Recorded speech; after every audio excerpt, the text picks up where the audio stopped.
Oh, we got a good one today. This badass dude, man, I'm telling you, I had to rethink some things after watching this guy play. That guy would be Adam Betts, who's the propulsive drumming machine behind Three Trapped Tigers, Squarepusher's live band Shoba Leader One, and his own solo record entitled Colossal Squid. There's some great videos of him playing with his triggers and sequencing and samples and everything and mixing that in with live drums.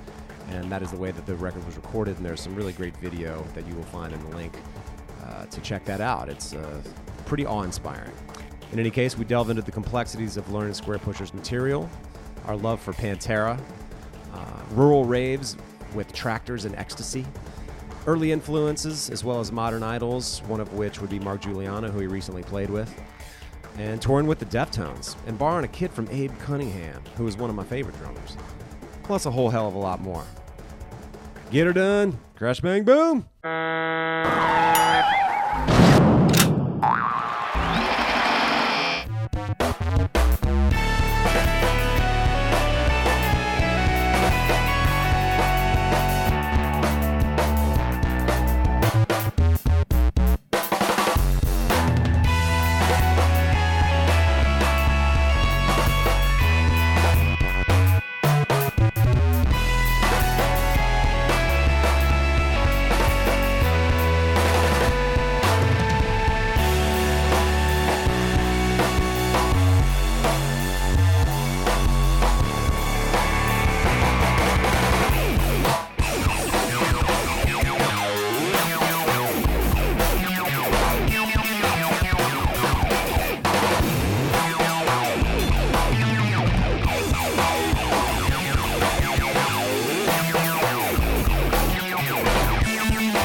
Well, I'm here with the part animal, part machine drummer of Shoba Leader One, tonight's Three Trapped Tigers, solo stuff.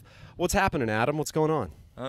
Just pretty giddy to have 4 days in New York. It's been amazing. Yeah? It's been absolutely amazing. Yeah. What you been doing in the past 4 days? Just hanging, seeing the shit? Well, yesterday we did go to Maryland and do a gig, but okay. Yeah, I mean, we got back from that and then just were having beers in Brooklyn the night before. Oh God, we're staying we've got a friend's apartment in Union Square, and we were expecting something smaller than what we got. We got there and it was like, oh. It's you amazing. Can say, yeah. Yeah, I will say. All right, nice. So it was a big fucking apartment, is what you're saying. Yeah, crazy. And so we're staying there. He's away, and it's it's absolutely amazing. So we've what have we done? Not much really. You know, just kind of chilling out and mooching around. Went to the Main Drag music. Oh yeah, today. Main Drag's cool. That was really good. And yeah, met the guys working in there, which was really fun. They've got some really cool vintage gear, synths, drums, all kinds of good stuff in there. Yeah, all the nerdy stuff. And I went back into their little workshop, and they were building carmonicas, which were model cars with harmonicas inside. Oh, that's amazing. Yeah, it was like, this is exactly what I want kind of engineering music nerd types to be doing during the day. Just like, you know. Exactly. Keeping themselves out of trouble. Yeah, man. Speaking of shows, one of the shows, quote unquote, that you're playing right now is fucking playing with the Deftones, playing theaters, playing amphitheaters, playing big shows. Yeah, it's basically we've been trying to get to America for years, you know, since the band started, and it's I think coming from England, it's really easy to go to America and just lose 10 grand. Oh, and absolutely. And play to no one. And oh, come of course home it and is. Be like, well, that's how tours go, man. Yeah, exactly. I mean, obviously, we'd love to do that. I mean, we do it enough in Europe. But right. But yeah, the Deftones, we've toured with them twice before this. Twice, 3 times, can't remember. We did one in the UK, Very and cool. then like 2 little jaunts in Europe, and they've been amazing. Like Chino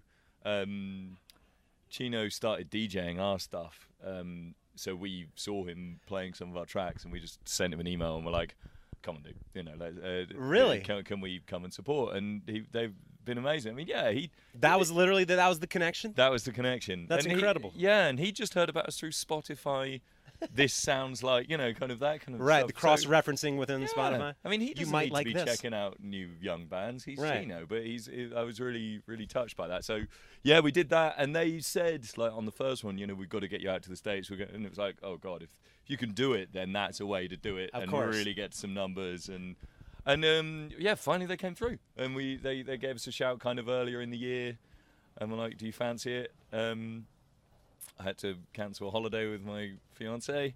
That's okay. Yeah. That's okay. I hope she understands. She totally did, which is one of the reasons she became my fiancée. I think. There you go. Yeah, that's Marion proof, I would say. Absolutely, yeah. If it's like, oh no, you've got to go to America and tour with the Deftones. Like, I oh. encourage you to do this. Of course, you can't. You can't not do this. Absolutely. So I was like, yes, well done. That's killer, man. Yeah. How has it been out playing these shows with the Deftones, man? Amazing. Yeah, Chicago was a really, really killer start. It was so nice. And again, like right in the middle of the city, so we got to spend a day in Chicago and hang out there, and then meet up with the guys. And then all the others have been really good. Like last night in Maryland was a real kind of surprise stand-up for us as well. We weren't quite sure what to expect. We were in the MGM Casino, kind of quite a crazy venue. Absolutely went off, and the crowd was so amazing. It was Really? just brilliant. So yeah, it's really, really awesome, and the great lineup, like the really nicely varied from the kind of Rise Against pretty punk and Thrice pretty kind of gloriously epic, and right. And it just really works, and everyone's really lovely, and it's been a total winner. Very cool, man. I saw on Instagram you had posted that Abe Cunningham, drummer of the Deftones, had lent you some shells to so you didn't have to bring over a kit. Yeah. So you got the Abe Cunningham hookup, man. I've got the Smurfette, his blue Tama, Sparkle. It's shit like that. Like, they are the nicest guys, and they're like, we want this to work for you. This isn't a kind of our management have heard of you, and so come on, and I suppose you better. They're really, really sweet, and they, just shit like that was so cool. I just emailed Abe a while back, just being like, man, just looking into hiring kits and all this stuff. You've got any hookups at the Tama US guys? Because I did have a Tama thing a couple of years ago, but in the UK, and I was like, and he was just like, man, I've got a kit. Yeah, didn't even have to ask. He was like, yeah, of course, it'll be there for you. And then I went along. They played at Ali Pali just before this tour, and I went down there and met up with him just to check on it, and met Gravy, the drum tech, and he was like, yeah, man, we'll have it all there, we'll reskin it, everything will be there for you, just turn up with your cymbals and it's like, fucking so nice. So awesome. And it was, totally amazing. That is just unbelievably cool. As a fan of Abe, I've always felt, as far as sort of like heavy hitting rock pocket stuff with like even cool linear stuff. Like Abe has always been one of my favorites. Have you been able to check him out like on every night? Yeah, man. I mean, Abe was absolutely one of my heroes as well. It was like, in fact, the Deftones were, I grew up being really into metal, and I was a proper like metal scrud. I was long hair and just really rocking out, and the faster the better. Of course. And then there was just something about seeing the Deftones that kind of, more than all the other new metal guys, they just had a way of just being quite normal, but playing really fucking heavy stuff, but it being really kind of accessible, and it had it all. And Abe's drumming was a massive like. Digital Bath was just like, it's so badass. Yeah, just one of the beats of the ages. And, absolutely. And kind of, I think, like, marrying proper, like, it's lame to say marrying hip hop with metal, but I think at the time he was doing that. And, he was.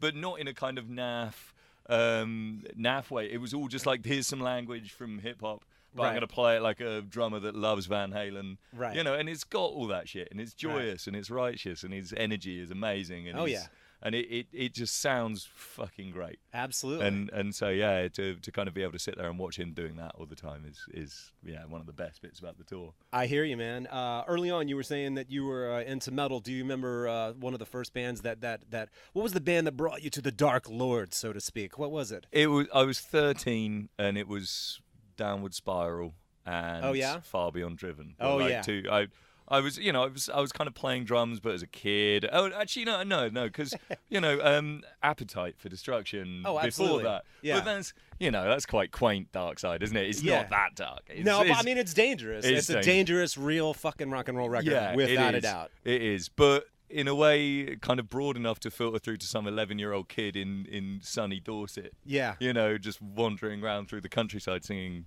where the grass is green and the girls have it, not knowing what any of it meant. You know, I didn't know what Paradise City was. Or Mr. Brownstone. Did you know Mr. Brownstone was about heroin at the time? Right, yeah. Did you make that connection? Absolutely not. Yeah, no. You know, and but yeah, so suddenly my mate Risty, who's still one of my best mates now, just played me Becoming, and was like, Bess, what's going on here?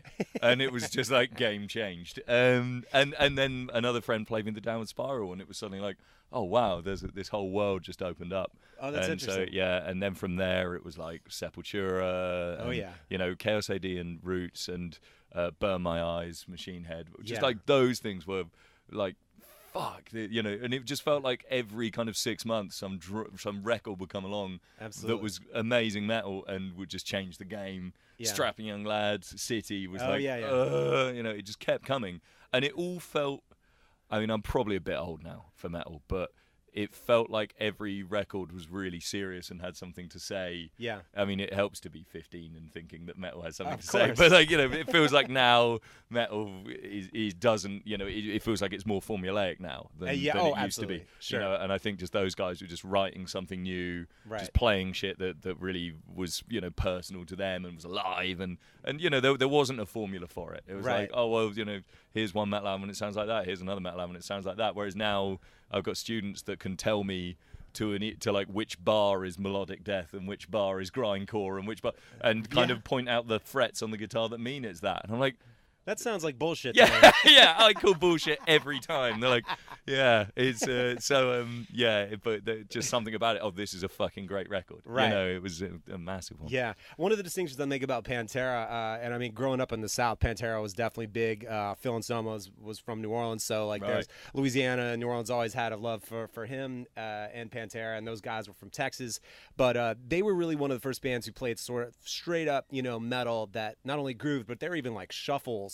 And feels like that, because I guess coming from the blues, maybe that's something they did. I don't know how conscious it was. I doubt it was at all, other than them just playing grooves. Yeah. But man, I even in hindsight now, and looking at some of the other bands, to me, Pantera was definitely one of the heaviest, groovinest, most badass fucking metal bands ever. Absolutely. I mean, Jesus. There's a if it doesn't, you know, I mean, every good metal band makes you want to bash your head against the wall, but they just do it so heavily because of that groove, and it's fucking brilliant. And I don't know, we still, when we get drunk with pretty much any band, you will just put on a Dimebag solo and just grin. It's ripping. And it's so much amazing blues just played with a proper, you know, kick through the front door. And the Eddie Van Halen influence, huge, obviously. And the Ace Frehley kind of Kiss solos, you know, you hear exactly that shit.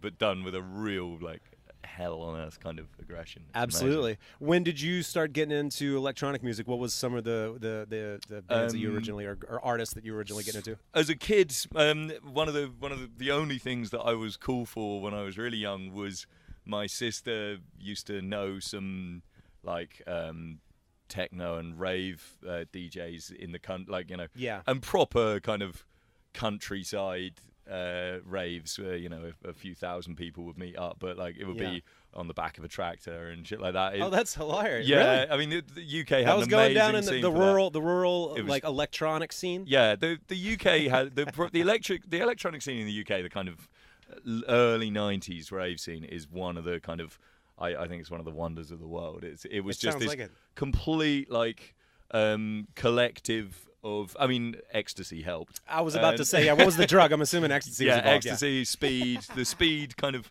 you know, that was the, I mean, I was far too young for all that shit. I was like 11. Yeah. But she used to bring tapes back of that stuff. Okay. And I was just like, what is this sound? I didn't even know what that sound was. Yeah. But I used to take it into school. You were allowed to bring in music for like dance classes at school. And I used to try and bring in a tape of some rave from, you know, 1991, and we'd put it on, and it was really like that shit I really got into.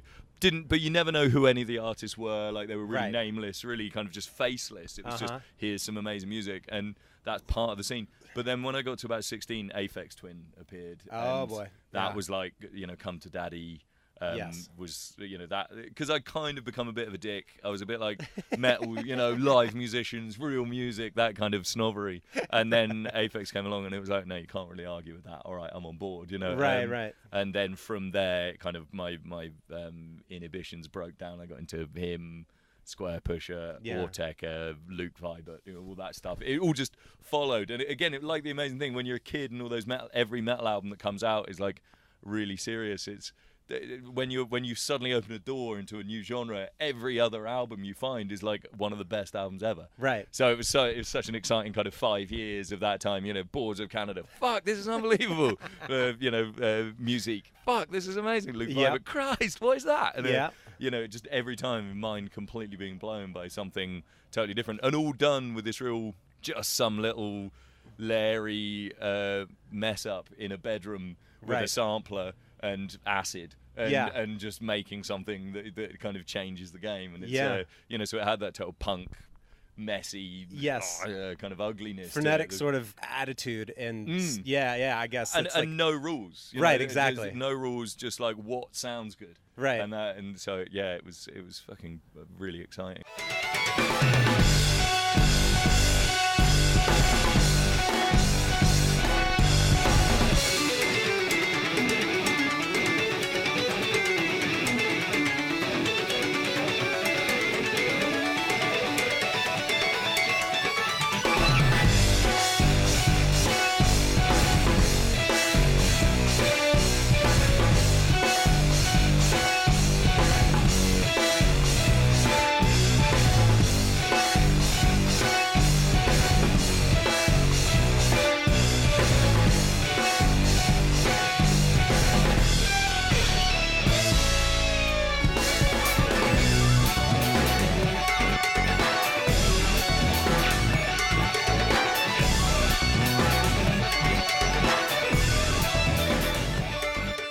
Killer. Well, considering the early influence that Squarepusher was to you, along with Aphex Twin and all that stuff, how trippy is it to be now playing in Shoba Leader One with said Squarepusher, and how did that come about in the first place?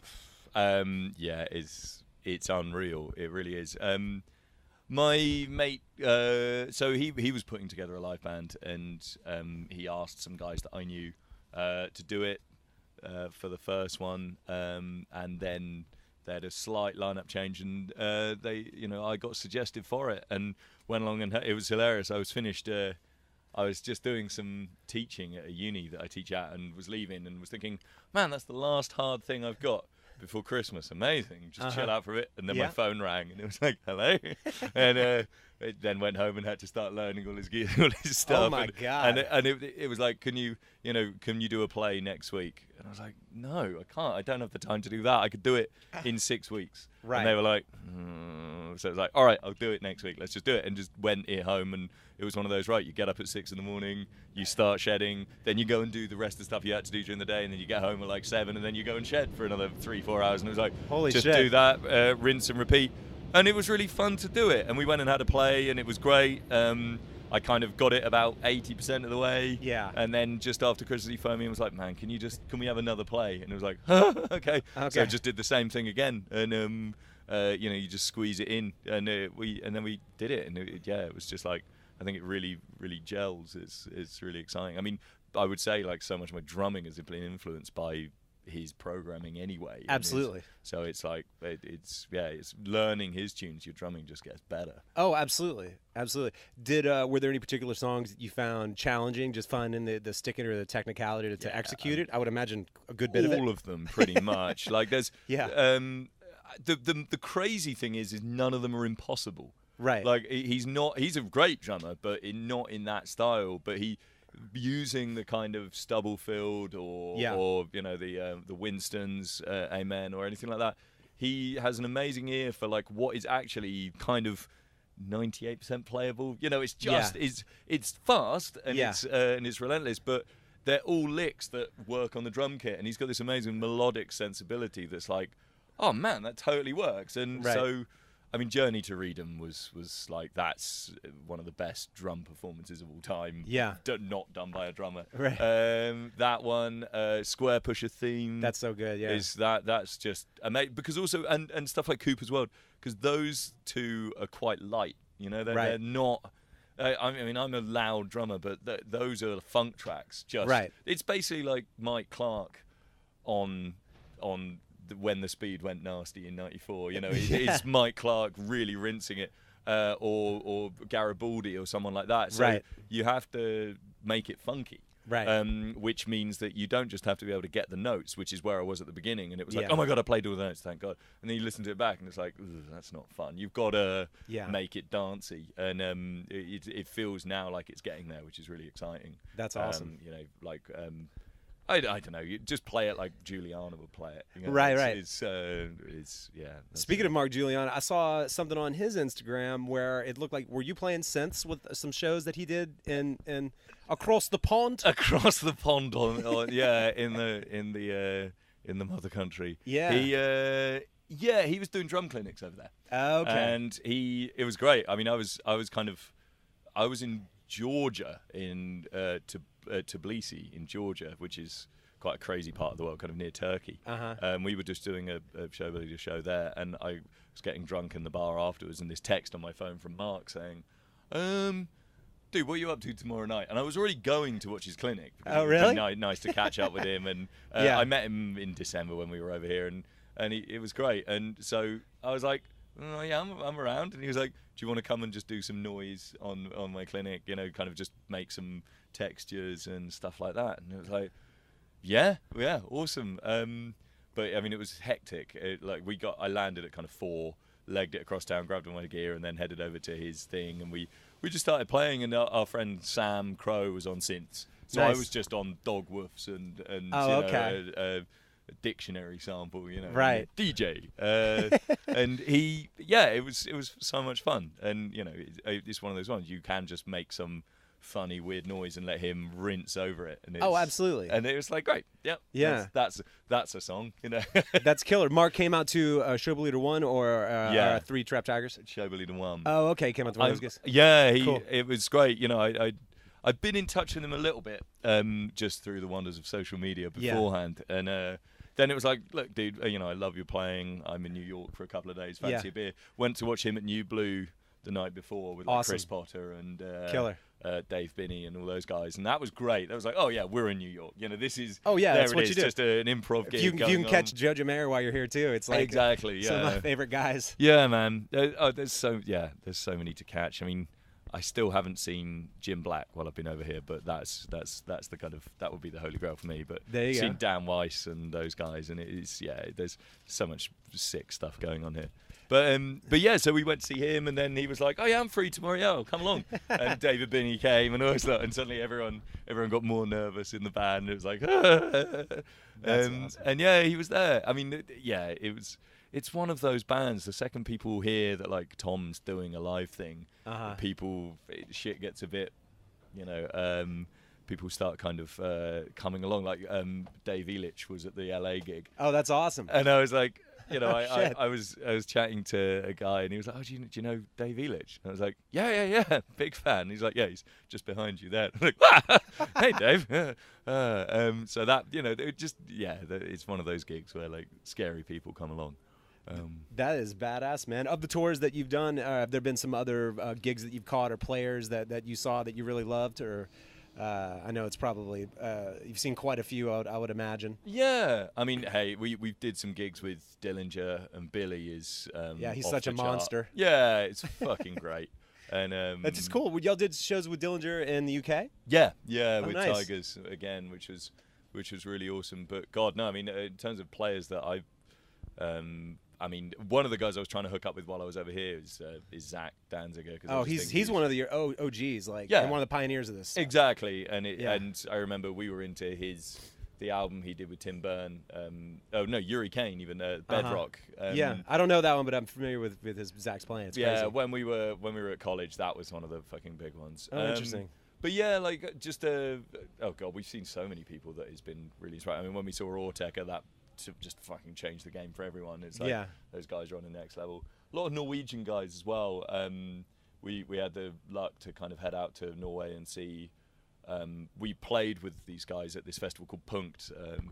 Eno took us out there, and we played with our heroes like Arve Henriksen, Jan Bang, Stale Storlock, and these kind of the Norwegian jazz scene is fucking amazing. Really? And while we were at college, it was like one of the most vital scenes going on because it's like electronics, improvisation, folk, and shit like that. And it was really inspiring to hear something that was just so jazz but not jazz. You know, Right. it was really, really fresh. So we to get to go over and play with those guys has been like, you know. Oh, I really. bet. So there's been shitloads of things that we've seen that you're always just and the Melvins. We did a gig and the Melvins were headlining, and that was Really? that was like fucking amazing. It's so bizarre. Their music is so strange. I've talked about it before, about the sort of idiosyncratic nature of the way that it's really just the chemistry that Dale and Buzz have to be able to play that some of that stuff. It's just the space in between the stuff and the way that's just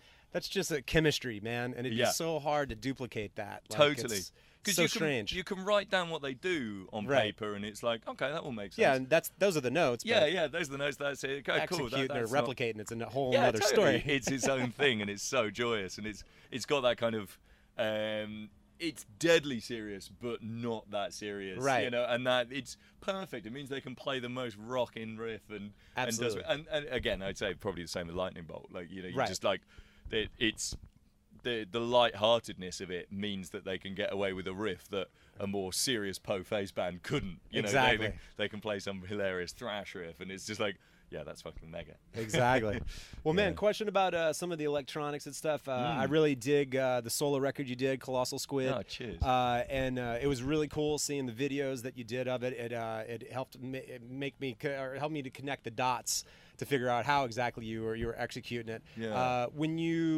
Does it start where you sort of create stuff electronically, get it at a song form that you kind of like, then distribute those sounds or those voicings onto a sampler and play around it live with a kid? Is that kind of how it works? Or occasionally, yeah. It basically there's about 3 or 4 ways of like writing the tunes. Yeah. One of them might start from like just a drum jam that I then add some effects to and then recreate again myself. Exactly. You know, so like you're like, Yeah. oh, that's quite fun. Right. And then other ones, I'll program something and be like, how could I play that live? But normally it's somewhere in the middle of those two. You know, so like you start it one way, then go and jam it the other way, then come back to the computer, then go back to the kit, then go back to the computer. Right. And slowly it starts to make sense. Yeah. And come into a kind of shape. But it, I mean, the whole thing was just to try and. So I did some duo stuff with a few guys, and when you've got like a guitarist and vocalist and me, it's like you want to add some bass lines, right? But there's no bassist there, so I was using Ableton and the kick trigger just to kind of play some lines. That's cool. Nice. And it was like, oh, this is really easy, Right. not really easy. When it goes wrong, it really goes wrong. So it was. I just started doing that and was like, well, what can I do just on my own? And I had some kind of jams, and then worked with a guy who was like, man, you should turn them into songs. You know, Right. A really good producer was just like, dude, it's all very well to do 20 minutes of a kind of noise jam that kind Right. of, might get louder and get quieter, but why don't you try and do a 3-minute tune? Right. And it was like, well, okay, good challenge, So that really kind of was a fun driving force for it. Yeah. But it's so everything is still like all the synths and stuff just coming off the snare and the kick triggers through the SPDS. Nice. Really. Yeah, the way I've been doing mine, I haven't messed much with triggers on acoustic drums, but I just do everything via the SPDSX as well. And I just compose more stuff. I play in like a kind of a heavy fast band, and that is more or less just I listen to just a click and I compose stuff at that BPM and just try to hit it on the one and play with it and get in and out of it. But I also do some electronic music, and it was cool watching you. It made me realize like maybe I should try to recreate some of these songs somehow live with a kit. So it can be done. It's good to see it. It's a funny one because like, obviously I'd love to do something that truly sounded like the Jungle albums I love, or the the Aphex albums I love, but in a way having like this quite thuggish drum kit at the bottom of it was like, well, there's an identity, kind of a Chippendale like Black Pus kind of I agree thing. But also I think there's something of like trying to write something that sounds like it's never been touched with a mouse on a computer. I agree. So I was like trying to enjoy. I mean, it was one of the things from early Tigers. We were like, well, we love Aphex, we love Squarepusher, but we can't do what they do, right? But we can do something else. We can slow down. We can speed up. We can sweat. We can. Well, I mean, they sweat like hell, but we can bring that human edge to it, and that's been something that's just kind of stuck. I'm definitely not the kind of machine accuracy kind of drive. It's way more sweaty and chaotic than that, and so in a way, it's like fun embracing that shit. But so that was always kind of quite a driving thing for me with that. Like, because I think being too, chasing accuracy always loses too much kind of immediacy and expression from me personally. There are guys that can nail. You hear Jojo Mayer and it's like, well, that's really vibey and as accurate as you could ever want it. But absolutely. So it's fun, kind of enjoying what is there, and turning it into a thing.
Do you feel? Did you study much, like in the way of chops and this and that and the other, or just like rudimental stuff? Did you go get geek out on that heavily? And do you find not as much as I should have? And it's been something I when I was at college, it was just like, I had some massive holes in my technique, and that has been something that, like, over the last few years I've actually really dived into a bit more, but never the kind of rudimental stuff. It's always been like, okay, here's a beat I can't play, let's learn that. Right. And that's interesting. And then there was quite a lot of good stuff with the jazz college about like taking, absorbing other people's licks and using them in a way, and then taking that, but not using Roy Haynes, but using Thomas Pridgeon. Right. Here's a Pridgeon lick. Right. Now, what can I turn that into on my thing? Here's a Zach Hill lick. What can I turn that into on my playing? Right. Here's a Chippendale lick. What can I turn that into? So, just taking their phrases that I loved and then doing the jazz methodology with it. Okay, right. Well,